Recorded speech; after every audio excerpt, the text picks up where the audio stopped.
அத்தியாயம் 49. சோழ மாமன்னர் முதலாம் பராந்தகனின் மருமகளும் அவரது இரண்டாவது மகன் கண்டராதித்யனுடைய பட்ட மகிழ்ச்சியும் சோழ தேசத்தை சிறிது காலம் ஆண்டு உத்தம சோழன் என்னும் மதுராந்தகனின் தாயாரும் சுந்தர சோழரின் பெரிய தாயும் அருள்மொழி என்று சிறுவயதில் அழைக்கப்பட்ட உடையார் ஸ்ரீ ராஜராஜ தேவரின் பாட்டியுமான செம்பியன் மாதேவி கூடலூர் என்கிற சிறு கிராமத்தில் கொங்கு தேசத்தில் ஒரு மரத்தடியின் கீழ் சிவநாமம் சொல்லியபடியே உயிர் நீத்தார். மாமன்னர் உடையார் ஸ்ரீ ராஜராஜ தேவர் தான் கட்டவிருக்கும் பிரகதீஸ்வரர் ஆலயத்திற்கு அடிக்கல் நாட்டிவிட்டு பிறகு இந்த செய்தியை கேள்விப்பட்டு வடமேற்கு நோக்கி சிறிய படையோடு ஈமக்கிரியங்கள் செய்ய போகிறார். அவரோடு பஞ்சவன் மாதேவியும் கரூர் தேவரும் பயணப்பட்டிருக்கிறார்கள். கேரளாந்தக பழுவேட்டரையர் தலைமையில் தஞ்சை அரண்மனையையும் நகரும் பாதுகாப்பாக இருக்கின்றன. அரசரோடு 6 அதிகாரிகள் குதிரைப்படையோடு பின்தொடர்கிறார்கள். 13 நாட்கள் சோழ தேசம் முழுதும் துக்கம் கொண்டாடப்பட வேண்டும். எல்லா மகிழ்வான விழாக்களும் நிறுத்தப்பட வேண்டும். வழக்கமான பூஜைகள் மட்டுமே செய்து வர வேண்டும் என்று ஓலைகள் எழுதப்பட்டு சோழ தேசத்தின் முக்கிய நகரங்களுக்கு குதிரை வீரர்கள் மூலம் அனுப்பப்பட்டது. அதிகாரியின் மேற்பார்வையில் சோழ இளஞ்சினை தாங்கிய ஓலையோடு இடைவிடாது குதிரை வீரர்கள் சிறிய மூட்டை முடிச்சுகளோடு பயணப்பட்டு கொண்டிருந்தார்கள். செய்தி கேட்ட துக்கம் குறைவதற்காக அரண்மனை வாசலில் ஒற்றை துண்டோடு அரசர் நிற்க அவர் தலையில் காவேரி நீர் ஊற்றப்பட்டது. அரசர் ஒற்றை ஆடையோடும் நீர் சொட்டும் தலையோடும் அருகே உள்ள கல்லாசனத்தில் அமர்ந்தார். அரசர் கண்களில் இருந்து கண்ணீர் வழிகிறதா அல்லது தலையில் சொட்டுகிற நீர் புருவம் தாண்டி கன்னத்தில் வழிகிறதா என்று புரியாமல் மக்கள் அவரையே பார்த்து கொண்டிருந்தார்கள். அரண்மனை தாதிகள் தொலைவில் இருந்தபடியே சுற்றி சுற்றி வந்தார்கள். வீரர்கள் அடிக்குரலில் எடுபிடி வார்த்தைகளை உபயோகித்தார்கள். ஒரு பரபரப்பும் அதே நேரம் ஒரு அமைதியும் அந்த இடத்தில் இருந்தது.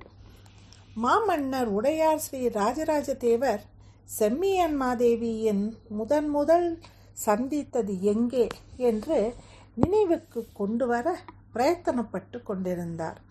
இந்த தேசம் மதுராந்தகனுடையது தானே, வேறு யாருக்காவது இதில் உரிமை உண்டா? ஒரு அரச சபையில் நின்று கண்டராதித்யரின் மனைவியான செம்பியன் மாதேவி சுந்தர சோழரை நோக்கி விரல் நீட்டி பேசியதுதான் முதல் ஞாபகம் வந்தது.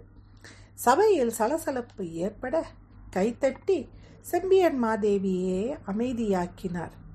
என்ன, நான் பேசுவது உங்களுக்கு வியப்பை கொடுக்கிறதா அல்லது வேதனையை கொடுக்கிறதா? என்ன இப்படி பேசுகிறாளே என்று வியக்குகிறீர்களா? இப்படி பேசிவிட்டாளே என்று வேதனைப்படுகிறீர்களா? நான் இங்கு பேசாவிட்டால் நாளை காலம் பேசும். அதனாலேயே நான் இப்பொழுது பேசுகிறேன். மறுபடியும் என் கேள்வியை உங்கள் முன்னால் வைக்கிறேன். இந்த சோழ தேசம் யாருடையது? யார் அதற்கு மன்னராக வரவேண்டிய தகுதி உடையவர்? மதுராந்தகனா, ஆதித்ய கரிகாலனா? சபை எனக்கு பதில் சொல்லியே ஆக வேண்டும். உங்கள் பதிலை பொறுத்து என் வாழ்க்கை திசை மாறும். சோழ தேசத்து பெண்கள் கூர்மையானவர்கள், கெட்டிக்காரர்கள், வாய்ச்சொல்லில் வல்லவர்கள். ஆனால் செம்பியன் மாதேவியைப் போல் பயமின்றி சபையில் எழுந்து பேசக்கூடியவர்கள் எவருமே இல்லை. குந்தவை நாச்சியார் என்றும் ஆழ்வார் என்றும் மக்களால் அழைக்கப்படும் தமக்கை அருகே இருக்க அருள்மொழி என்று அழைக்கப்பட்ட இளைஞனான ராஜராஜர் செம்பியன் மாதேவியே பார்த்து கொண்டிருந்தார். பாட்டி கோபமாக இருக்கிறாரா என தமக்கையை கேட்டார். இல்லை, திமிராக இருக்கிறார் என்று குந்தவை பதில் சொன்னார். திடீரென்று இந்த கேள்வியை எழுப்ப வேண்டிய அவசியம் என்ன? இப்பொழுது அரசு கட்டில் பற்றி கேள்வி எதற்காக வந்தது? நான் நன்றாகத்தானே இருக்கிறேன், நலமாகத்தானே வாழ்கிறேன், தெளிவாகத்தானே அரசாட்சி நடத்துகிறேன். ஏன் இந்த கேள்வியை எழுப்புகிறீர்கள் தாயே என்று சுந்தர சோழர் கேட்க, நான் தான் சொல்லிவிட்டேனே, இன்று நான் எழுப்பாவிட்டால் நாளை காலம் எழுப்பும் என்று. மனிதர்கள் அநித்தியமானவர்கள். சுந்தர சோழருக்கு பிறகு இங்கு பட்டமேற்க போவது யார் என்பது தெளிவாக வேண்டிய நேரம் வந்துவிட்டது என்று நினைக்கிறேன். கேள்வி கேட்கிறேன். என் ஆட்சி காலம் முடிந்துவிட்டது என்று நினைக்கிறீர்களா? எது தொடங்கியதோ அது அழியும், எது ஆரம்பித்ததோ அது முடியும். உன் ஆட்சி காலம் என்று ஒன்று ஆரம்பித்தால் அதற்கு ஒரு முடிவும் இருக்கும் அல்லவா? அந்த முடிவை நோக்கி நாம் நகர்த்து கொண்டிருக்கும் போது அடுத்தபடி என்ன என்று நாம் சிந்திக்க வேண்டாமா? என் முடிவை நோக்கி எது நகர்ந்து கொண்டிருக்கிறது? சுந்தர சோழர் சற்று கோபமாக கேட்டார். ஏன் கோபப்படுகிறாய் சுந்தர சோழா? வாரிசு பிரச்சனை ஒன்று இருக்கிறது என்பதை வசதியாக மறந்துவிட்டு ஆதித்ய கரிகாலனை மட்டும் 4 திசைகளிலும் போருக்கு அனுப்பி கொண்டிருக்கிறாய்.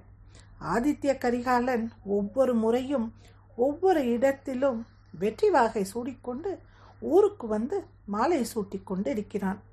எல்லா போர்களிலும் வெற்றி பெற்றதாலேயே, பாண்டியர்களை அடக்கிவிட்டதாலேயே, மக்களுக்கு நடுவே கம்பீரமாகி விட்டதாலேயே ஆதித்ய கரிகாலன் அரசனாகிவிட முடியாது. ஆதித்ய கரிகாலனுக்கு முன் மதுராந்தகன் இருக்கின்றான் என்பதை நீ மறந்துவிடக்கூடாது. மதுராந்தகன் போர்களில் கலந்து கொள்ளாதாலேயே அவன் ஆட்சிக்கு தகுதியற்றவன் என்று எவரும் முடிவு செய்துவிடக்கூடாது. சிவநெறி செல்வர்கள் பல பேர் இங்கு ஆண்டிருக்கிறார்கள்.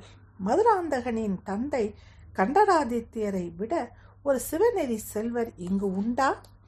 போரில் ஜெயித்து வருவது என்பது அரசரின் தகுதியால் மட்டுமல்ல, தனி மனிதன் உரத்தல் மட்டுமல்ல. நல்ல படை வீரர்கள், நல்ல மந்திரிகள் உடன் போனால் வெற்றி நிச்சயம்.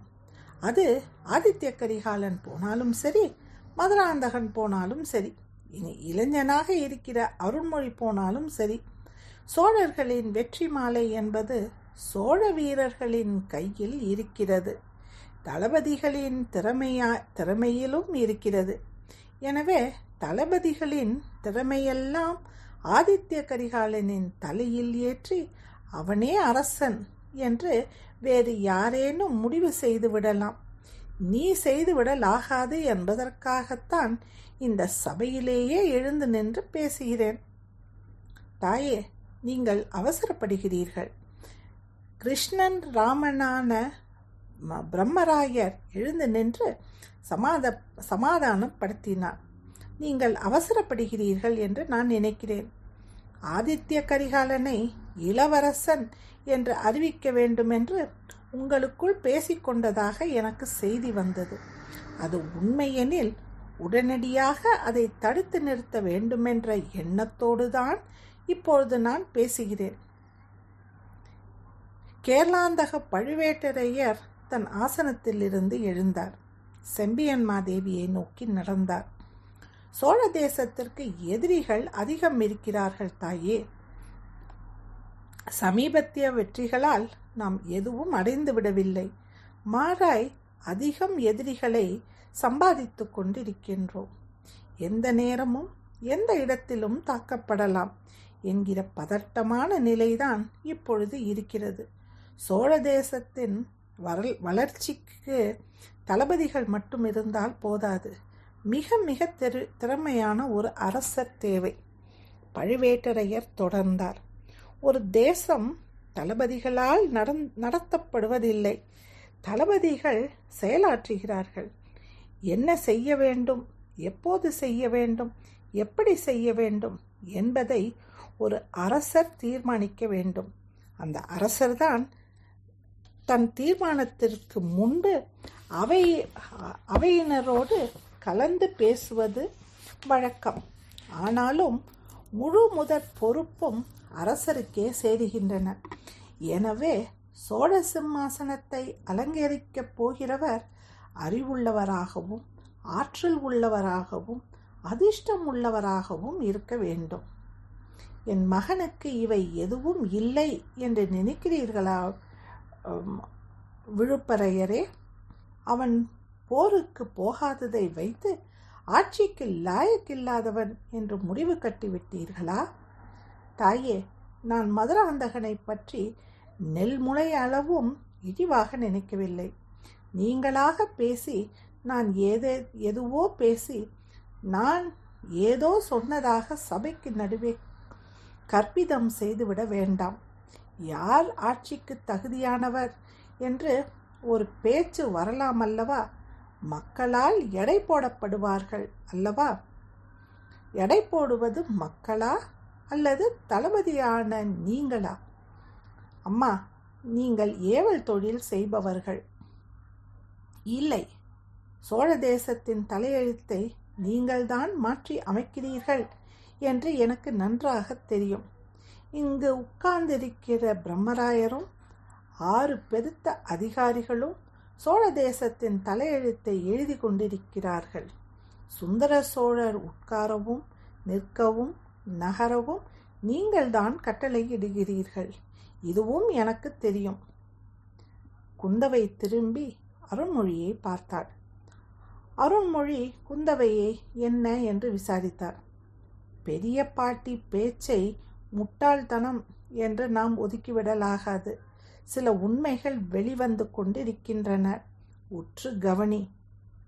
இதில் எவை உண்மைகள் என்று இளைஞனான ராஜராஜர் குந்தவையை கேட்க, நாம் அது பற்றி பிற்பாடு பேசுவோம்.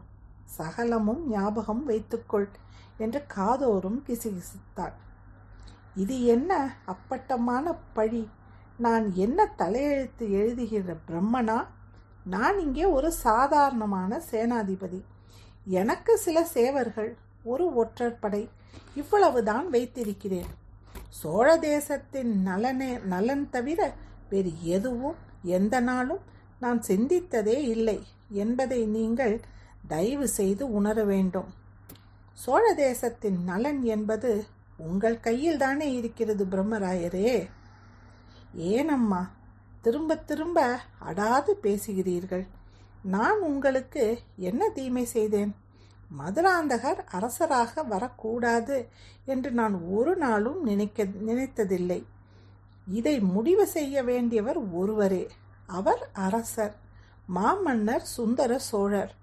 அவர் தீர்மானித்து இவர்தான் அடுத்தபடி இளவரசர் என்று சொன்னால் பணிந்து ஏற்க நாங்கள் தயாராக இருக்கின்றோம். இது சபைக்காக பேசுகிற பேச்சு. உண்மையில் உங்கள் மனதிலே வேறொரு எண்ணம் இருக்கிறது என்பதை நான் அறிவேன். என்ன எண்ணம் என்பதை தயவு செய்து நீங்கள் சொல்லிவிடுங்கள். சபை அதையும் கேட்கட்டும். உங்களுக்கெல்லாம் ஆதித்ய கரிகாலன் இளவரசனாக வந்து பிறகு மன்னராக பட்டமும் ஏற்றல் மிகுந்த சௌகரியம். என்ன சௌகரியம் அம்மா வந்துவிடப் போகிறது? விழுப்பரையர் கோபமாக கேட்டார். போர் போர் என்று போர் வெறி கொண்டு அந்த இளைஞன் அலைந்து கொண்டு இருக்கின்றான். அவனை முன்னிறுத்தி நீங்கள் போரில் ஈடுபடுவீர்கள். சுற்றியுள்ள எல்லா தேசங்களுக்கும் போய் போர் செய்வீர்கள். வீரர்கள் அனுப்பி நாசமாக்குவீர்கள். எரியூட்டுவீர்கள். கொள்ளையடிப்பீர்கள். கொள்ளையடித்த பணத்தில் கணிசமாய் நீங்கள் உங்கள் சொத்தாக ஒதுக்கிக் கொள்வீர்கள். உங்கள் படை வீரர்களுக்கென்று நீங்கள் தனியாக கூலி தருவீர்கள். கனமான ஆட்களை உங்களை சுற்றி உட்கார வைத்துக் கொள்வீர்கள். ஒரு பெரும் படையோடும் அதிகாரத்தோடும் மன்னருக்கே சவால் விடுகிற ஒரு அமைச்சராக நீங்கள் மாறிவிடுவீர்கள். உங்களை பலப்படுத்தி கொள்ளத்தான் இளவரசனான முரடனான வேகம் மிகுந்த இளைஞனான ஆதித்ய கரிகாலனை தூண்டிவிட்டு போகிறீர்கள். சோழ தேசம் கடந்த 25 வருடங்களாக இடைவிடாத யுத்தம்தான் பார்த்து கொண்டிருக்கிறது. இந்த நிலை மாற வேண்டும் என்று கண்டராதித்யர் விரும்பினார். நீங்கள் ஏற்கவில்லை. நீங்கள் ஏற்றுக்கொள்ளவில்லை. எனவே அவரை துரத்தனுப்பிவிட்டு அருஞ்செழியரை நீங்கள் அரசராக்கியிருக்கிறீர்கள். அம்மா, யார் கண்டராதித்யரை துரத்தியது? மீண்டும் மீண்டும் அம்பாண்டம் பேசுகிறீர்கள். கண்டராதித்யர் தன் பதவியை விட்டுவிட்டு மேற்கு நோக்கி நடக்க வேண்டிய அவசியம் என்ன ஏற்பட்டது? அவர் மனம் வெறுத்து போகும்படி நீங்கள் போரில் ஈடுபட்டீர்கள் என்பதுதான் உண்மை. அம்மா, நாங்கள் வேறு விதமாக கேட்கிறோம். நீங்கள் இவ்வளவு பேசுவதால் நாங்களும் பேச வேண்டியதாகிவிட்டது. என்ன பேசுவீர்கள்? செம்பியன் மாதேவி உரத்த குரலில் கேட்டார். சபை அதிர்ச்சியில் ஆழ்ந்திருந்தது. உங்கள் மீது வெறுப்பு கொண்டு, உங்கள் மீது ஆத்திரம் கொண்டு, உங்களை அடக்க முடியாமல் கண்டராதித்யர் மேற்கு நோக்கி போய்விட்டார். துறவியாக போய்விட்டார். இந்த தேசத்திற்கும் எனக்கும் எந்த சம்பந்தமும் இல்லை. இந்த வாழ்க்கை எனக்கு தேவையில்லை என்று உதறிவிட்டு போய்விட்டார். அவர் போனதற்கு நீங்கள் தான் காரணம். பிரம்மராயர் எழுந்து நின்று கோபத்தோடு கர்ஜிக்க சபை சலசலத்தது.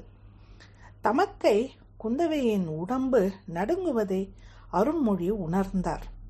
மெல்ல குந்தவையின் கை மீது கை வைத்தார். ஏனக்கா பதறுகிறீர்கள்? கடவுளே கடவுளே, அருண்மொழி, வாழ்க்கையின் மிக முக்கியமான கட்டத்தில் நீ இருக்கிறாய். சோழ தேசத்தின் சரித்திரம் இங்கு மறுபடியும் திசை மாறிக்கொண்டிருக்கிறது. நீயா மதுராந்தகனா என இப்போது முடிவு செய்யும் நேரம் ஏற்பட்டு விட்டது. ஏனக்கா, எதற்கு என் பெயரை சொல்லுகிறீர்கள்?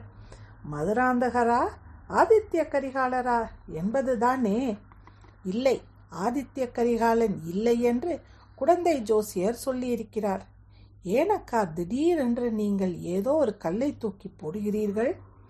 ஆமாம், இன்று மாலை நான் உன்னை குடந்தை ஜோசியரிடம் அழைத்து போகிறேன். அக்கா, ஜோசியரை நம்பியா அரசியல் செய்கிறீர்கள்? ஜோசியமும் அரசியல் செய்ய துணை புரியும்.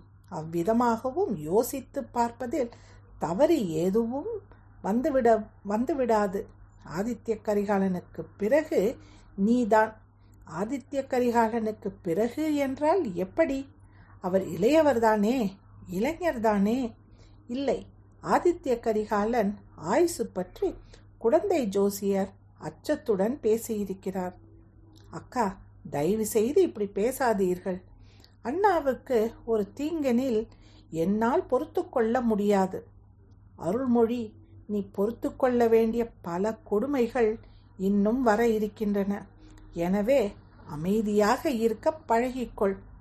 பேசிய தமக்கை குந்தவையை அருள்மொழி வியப்போடு பார்த்தார். 49வது அத்தியாயம் முடிவடைந்தது.